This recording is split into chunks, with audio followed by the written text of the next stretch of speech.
नमस्कार. मी प्राध्यापक डॉक्टर बाबूराव गुरव. आज आपण राजर्षी शाहू महाराजांना समजून घेताना या विषयावर काही वेळ संवाद साधणार आहोत. राजर्षी शाहू महाराज हे तुमच्या आमच्या सर्वांच्या जीवनातलं अपरिहार्य पात्र आहे. भारताच्या समाज परिवर्तनाच्या चळवळीतलं ते एक सोनेरी पान आहे. शाहूराजे, त्यांचे जडणघडण, त्यांचं व्यक्तिमत्व, त्यांचा स्वभाव, त्यांचा दृष्टिकोन, त्यांची व्यापकता, त्यांची मूलगामिता, त्यांची संवेदनशीलता, त्यांची प्रयोगशीलता आणि शाहूराजांची कार्यक्षमता, शाहूराजांचा ध्येयवाद, या गोष्टी आपणाला समजून घेतल्या पाहिजेत. मला कल्पना आहे, मी कोल्हापूरमध्ये बोलतो आहे. कोल्हापूरमध्ये शाहूराजांच्या बद्दल बोलणं म्हणजे लोहाराच्या गल्लीला जाऊन दाबणं विकण्यातला प्रकार आहे. पण तरीही मी काही मुद्दे आपल्यासमोर मांडणार आहे. शाहूराजांचा जन्म कागलच्या घाडगे घराण्यामध्ये 26 जून 1874 रोजी झाला. राजघराण्यातला जरी जन्म असला तरी शाहू महाराज लहानपणीपासून थोडे अबोल, एकाकी राहणारा मुलगा होता. त्यांचे वडील पिराजीराव घाडगे अत्यंत बुद्धिमान, अत्यंत जिज्ञासू आणि अत्यंत कर्तृत्वानग्रस्त होते. कोल्हापूरच्या गादीचे ते मानकरी होते आणि कोल्हापूरच्या गादीचं सगळे धोरणं ठरवणं वगैरे यामध्ये त्यांचा पुढाकार होता. मुलगा दत्तक घ्यायची वेळ आली त्यावेळी शाहूराजांना दत्तक द्यायचं ठरलं. त्याचं कारण शाहूराजे मोठे होते, बापूसाहेब लहान होते. शाहूराजे जेव्हा दत्तक आले तेव्हा 10 वर्षाचे होते. शाहूराजांचं शिक्षण वेगवेगळ्या शाळांच्या मधून, वेगवेगळ्या कॉलेजेसमधून, युवराजांची जी कॉलेजेस आहेत तिथून त्यांचं शिक्षण झालं. त्यांचं शिक्षण आजच्या आपल्या भाषेत ज्याला आपण पदवीधर म्हणतो या लेवलचं शिक्षण त्यांचं झालेलं होतं. शाहूराजा जन्मतः अत्यंत हेल्दी आणि असे शरीरानं खूपच जाड होते. वयाच्या त्यांच्या 16व्या वर्षी त्यांचं वजन 96 किलो होतं. आता एवढ्या मोठ्या वजनाचा, एवढ्या मोठ्या उंचीचा, 6 फूट 2 इंच त्यांची उंची, एवढ्या उंचीचा, एवढ्या मोठ्या वजनाचा, सावळा वर्ण, अत्यंत प्रभावी व्यक्तिमत्व. पण आपण जाड आहोत आणि आपणाला आपली तब्येत सांभाळावी लागेल हे लक्षात घेऊन शाहू महाराजांनी लहानपणीपासून कोल्हापूरच्या परंपरेप्रमाणे व्यायामाला सुरुवात केली. ते व्यायाम करायला लागले, खेळायला लागले, वेगवेगळ्या गोष्टी करायला लागले, पोहायला लागले, नदीवर जाऊन आंघोळ करायचे, घोंगड्यावर आपल्या जेनावर झोपायचे आणि अत्यंत ह्याच्यामध्ये काम करत करत शाहूराजे तयार झाले. प्रतिकूल शारीरिक अवस्था असताना शाहूराजाने स्वतःला इतकं घडवलं की शेवटी त्यांनी पन्हाळ्यावरून प्रतापगडापर्यंत घोड्यावरून मजल मारली. आता प्रतिकूलतेला अनुकूल बनवणं, प्रतिकूल परिस्थितीमध्ये काम करत राहणं, शांतपणे काम करत राहणं आणि नियोजनबद्ध काम करत राहणं हे शाहू महाराजांच्या व्यक्तिमत्वाचं वैशिष्ट्य आहे. त्यांचा विवाह ज्यावेळी झाला तेव्हा त्यांचे इंग्लंडमधले गुरु त्यांनी एक पाकिट त्यांना दिलं. शाहूराजांनी ते पाकिट उघडलं लग्नानंतर आणि वाचलं. त्यात पत्र होतं. त्यात त्यांनी म्हटलं होतं की राणीसाहेब नाजूक आहेत, त्यांचं वय लहान आहे, तुम्ही पती पत्नी म्हणून त्या वयात येईपर्यंत व्यवहार ठेवू नयेत. शाहूराजे इतके संयमी होते की राणीसाहेब वयात येईपर्यंत शाहूराजांनी त्यांच्याशी पत्नी म्हणून व्यवहार केले नाहीत, मैत्रीण म्हणून त्यांनी त्यांच्याशी व्यवहार केले. शाहूराजांच्या घराण्यात मागील बरीच वर्ष राज घराण्यामध्ये मुलंच होत नव्हती. शाहूराजांना मात्र मुलं झाली, चांगली मुलं झाली, मुलगी झाली, मुलगा झाला. म्हणजे स्वतःच्या वैवाहिक जीवनामध्ये संयमानं आणि शांतपणे जीवन जगणं हे त्यांनी केलंच. शाहूराजे गादीवर बसले. गादीवर बसल्याबरोबर गादीला अनंत मुंगळे लागले असतात. वेगवेगळ्या प्रकारचा मोह असतो, वेगवेगळ्या प्रकारच्या दिशा असतात आणि भोवती वेगवेगळ्या प्रकारची माणसं असतात. राजे गादीवर विराजमान झाल्याबरोबर कारभाऱ्यांनी सुरुवात केली की तुम्ही जरा इंग्लंडला जाऊन ट्रिप करून या, दोघे जावा आणि ट्रिप करून या. कोल्हापूरमध्ये दुष्काळ पडला होता.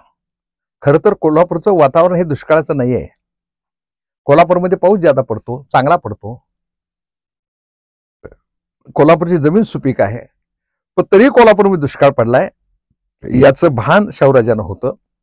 शाहूराजांनी सहलीला जाणं नाकारलं आणि आपलं राज्य पहिल्यांदा घोड्यावरून ताशी 3 मैल या वेगानं संपूर्ण राज्य पायाखाली घातलं. तर ताशी 3 मैल म्हणजे चालतच झालं होतं. आणि सगळी जनता, राजा पहिल्यांदा आमच्या झोपडीपर्यंत येतोय, राजा आमच्या गावापर्यंत येतोय, राजा आमच्या देवळापर्यंत येतोय, राजा आमच्या तालमीपर्यंत येतोय, राजा आमच्या शाळेपर्यंत येतोय, हेच जनतेला नवीन होतं. जनता पूर आल्यासारखं कोल्हापूर जिल्ह्यातली, डोंगरातली, दरीखोऱ्यातली सगळी माणसं, भाबडी माणसं, शेतकरी माणसं एक पाठीमागे येत होती आणि राजा फिरत होता. म्हणजे राजाबरोबर एक 500 माणसांचा प्रवाह जथाच असा फिरत होता. ज्या गावात राजे जायचे त्या गावात स्वागत व्हायचं, सत्कार व्हायचा आणि लोक आपले प्रश्न मांडायचे. आम्हाला प्यायला पाणी नाही असं लोकांनी म्हटलं की राजे तिथंच सांगायचे आणि लिहून घ्यायचे बाकीचे, ताबडतोबीने यांना विहीर काढून द्या. गावागावातनी विहिरी झाल्या, गावागावातनी तालमी झाल्या, गावागावात मधली मंदिरं आहे ती दुरुस्त झाली, गावागावामध्ये महत्वाच्या गोष्टी झाल्या. काही शेतकऱ्यांनी आम्हाला अवजार नाहीत म्हणून सांगितलं, काही लोकांनी आम्हाला हत्यारं पाहिजेत म्हणून सांगितलं. वेगवेगळ्या प्रकारच्या सगळ्या गोष्टी शाहूराजे करत राहिले. आणि हा एक वेगळा जनतेचा राजा, रयतेचा लोकराजा आपल्या घरी येतो, हातावर भाकरी घेऊन जेवतो, आमची भाकरी खातो आणि त्यांचं आणलेलं जेवण, शाही जेवण आम्हाला देतो. हा राजा घोंगडं घेऊन फिरतो, हा राजा साध्या कपड्यात असतो, हा राजा साधी माणसं बरोबर ठेवतो. याचा इतका मोठा सामान्य जनतेवर प्रभाव पडला की सामान्य जनता वेडी झाली शाहूराजांच्यावर. आणि prince amongst prince and A human amongst common man असं त्यांच्याबद्दल एका मोठ्या अभ्यासकानं म्हटलेलं आहे. शाहूराजा हे काम करत होते तेव्हा ते विचार करत होते, त्यांच्या लक्षात आलं की आपल्या राज्यामध्ये 96% नोकऱ्या या उच्चवर्णीयांच्यात, ब्राह्मण, प्रभू, शेणवी हीच माणसं ज्या दिसत आहेत. आणि मग शाहूराजे विचार करत होते. शाहूराजे पुन्हा लंडनला गेले आणि तिथून त्यांनी जगातल्या पहिल्या 50% राखीव जागा या 4 जाती सोडून इतर जातींच्यासाठी सोडल्या. ब्राह्मण, प्रभू, शेणवी, कायस्थ यांना सोडून बाकीच्यांच्यासाठी, बहुजनांसाठी 50% जागा. शाहूराजांनी 50% जनतेसाठी जागा ठेवल्या हे उच्चवर्णीयांना बिलकुल आवडलं नाही. महाराष्ट्रातले आणि भारतातले उच्चवर्णीय शाहूराजांना कंट्रोल करण्यासाठी, शाहूराजांना शक्यतो नष्ट करण्यासाठी, शाहूराजांना गुमराह करण्यासाठी, शाहूराजांना जगणं अवघड करून करण्यासाठी संघटित झाले. 1902 साली ह्या राखीव जागा ठेवल्या. 5 साली हिंदू महासभा तयार झाली. बाकीचे लोक काम करायला लागले. टिळक ज्येष्ठ होते, टिळक दबाव आणायला लागले. एका ठिकाणी तर टिळकांनी शाहूराजांना आम्ही तुमचा रँडे करू अशा प्रकारचं पत्र लिहिलं होतं. ते अशा अवस्थेमध्ये शाहूराजे काम करत होते. आणि कोल्हापूरच्या त्यांच्या संस्थानामध्ये 4 संघटना त्यांच्या विरोधी होत्या. एक होती कोल्हापूर नगरपालिका, त्या नगरपालिकेत सगळे नगरसेवक, त्यातले सगळे कार्यकर्ते, ते प्रशासकीय कार्यकर्ते. दुसरे होते शाहूराजांच्या स्वतःच्या राजकीय ह्याच्यामधले कोल्हापूर संस्थानामध्ये काम करणारे कार्यकर्ते ते होते. शिवाजी मंडळ नावाचं एक अतिशय जहाल असं मंडळ होतं, ते मंडळ होतं. आणि ब्राह्मण वर्ग होता, ते तुमचे सगळे हे ज्याला म्हणतो आपण म्हणजे पूजापाठ करणारे ते सगळे होते. या चारेंनी शाहू महाराजांना सळो की पळो करून सोडायचं ठरवलं आणि शाहू महाराजांच्यावर वेगळ्या पद्धतीनं जेवढं म्हणून काही घडवता येईल आणि महाराजांना त्रास देता येईल तेवढं त्याने हे केलं. परंतु शाहूराजे त्या सर्वांना पूर्ण उरले. त्यांनी आपली कामं सुरू केली. पहिलं त्यांनी केलं, राधानगरीचं धरण बांधलं. राधानगरीच्या धरणानंतर त्यांनी शाहू मिल सुरू केली. शाहू मिल नंतर अवजार तयार करण्याचे कारखाना तयार केला. त्यानंतर हत्यार आणि तोफा वितळवून त्यांनी शेतीला अवजार तयार केली. जे आधुनिक काळामध्ये काय हवंय याचं भान आणि जाण त्यांना फार चांगल्या पद्धतीने होती. शाहू महाराजांनी हे सगळं करत असताना कोल्हापूरमध्ये शाहू खासबाग मैदान 1, 2, 3, 4 असे 4 मैदान तयार केली.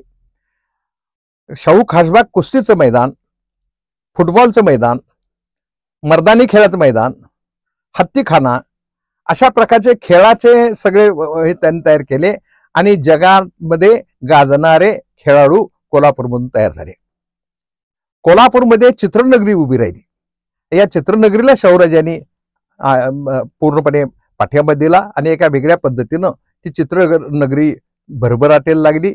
भालजी पेंढारकर, बाबूराव पेंढारकर, प्रभाकर पेंढारकर, खूप नावं घेता येतील, शंकरराव सरनाईक, लता मंगेशकर, गदी माडगुळकर, ही सगळी कलावंतांची मोठी पिढी पुढं प्रभातमध्ये गाजलेले व्ही शांताराम सारखे कलावंत हे कोल्हापूरच्या मातीतून तयार झाले. कलावंत झाले, कारागीर झाले, खेळाडू झाले. यानंतर शाहूराजांनी शिक्षणाकडे लक्ष ठेवलं आणि राजाराम हायस्कूल, राजाराम कॉलेज हे सुरू केलं. डेक्कन एज्युकेशन सोसायटी सारख्या राष्ट्रीय शिक्षण देणारे म्हणणाऱ्या संस्थेला शाहूराजांनी आणि त्यांच्या वडिलांनी नुसती मदतच केली नाही, तर त्या संस्थेच्या घटनेमध्ये मांडलेलं आहे की आ चंद्र सूर्य दिवा करो, आ चंद्र दिवा करो. या संस्थेचा अध्यक्ष हा कोल्हापूरचा राजा असेल. आज ही कोल्हापूरचा राजा हा त्यांचा अध्यक्ष आहे. शाहूराजांचं हे सगळं काम सगळ्या बाजूनं एका वेगळ्या पद्धतीने तयार होणार काम आहे. वर्तमानपत्र नव्यानं सुरू झाली होती. बेळगाव आणि कोल्हापूरमध्ये साप्ताहिक, पाक्षिक सुरू करायला त्यांनी मदत केली आणि अनेक पाक्षिक आणि साप्ताहिक सुरू झाली. 1911च्या दरम्यान सत्यशोधक चळवळीचं वारं कोल्हापूरमध्ये आलं.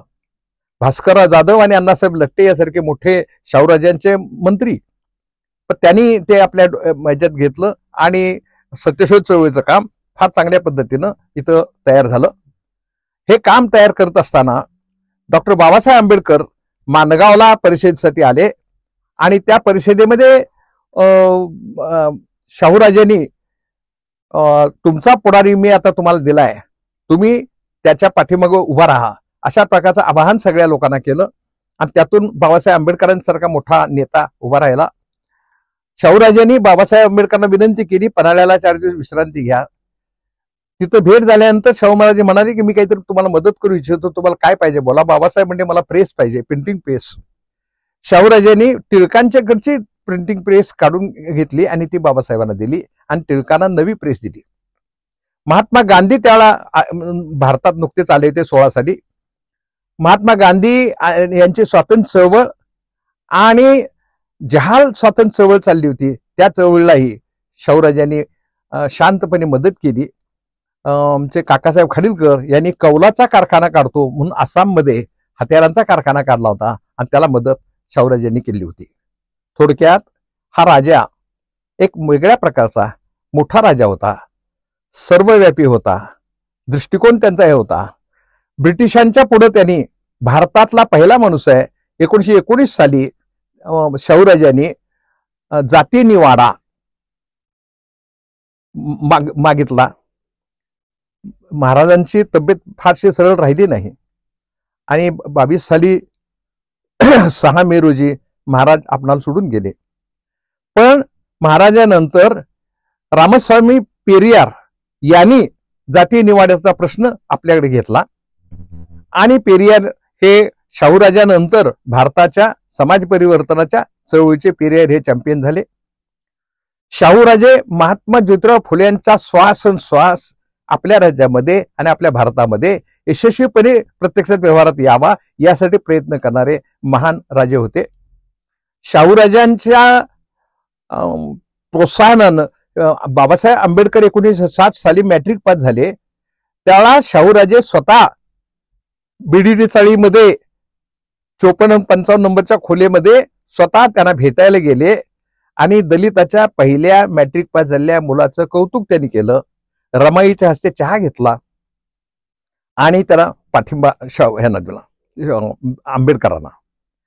शाहूराजा हा छत्रपती शिवाजी महाराजांची जी रणनीती होती, जी विचारनीती होती आणि परिवर्तनाची नीती होती, ती नीती प्रत्यक्षामध्ये उचलणारे अष्टपैलू आणि दूरदृष्टीचे नेते होते.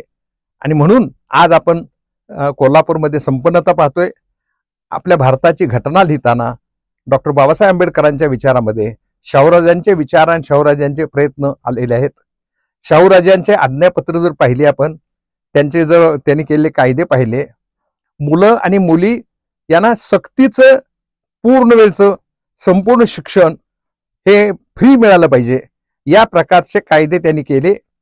आणि ज्या गावामध्ये मुलगा किंवा मुलगी शाळेला जाणार नाही त्या गावातला पाटील आणि कुलकर्णी या दोघांना शिक्षा झाली पाहिजे या प्रकारची भूमिका शाहूराजांनी घेतली. असा हा राजा समाज परिवर्तनाचा एक वेगळा मनोरा जगासमोर उभा आहे. या शाहूराजांच्या विचाराचे पाईक म्हणून आपण कष्टकऱ्यांची चळवळ, कष्टकऱ्यांना उत्पादकता वाढवणारी चळवळ, शोषणमुक्तीची चळवळ, जातीअंताची चळवळ, स्त्री पुरुष समतेची चळवळ, ही सर्व चळवळ, कलेच्या विकासाची चळवळ, या सर्व चळवळी आपण शाहूराजांच्याकडून शिकून पुढे नेल्या पाहिजेत. आणि कोल्हापूर हे जगातलं समतेचं, मानवतेचं आणि कलेचं सेंटर झालं पाहिजे असं मला वाटतं. धन्यवाद.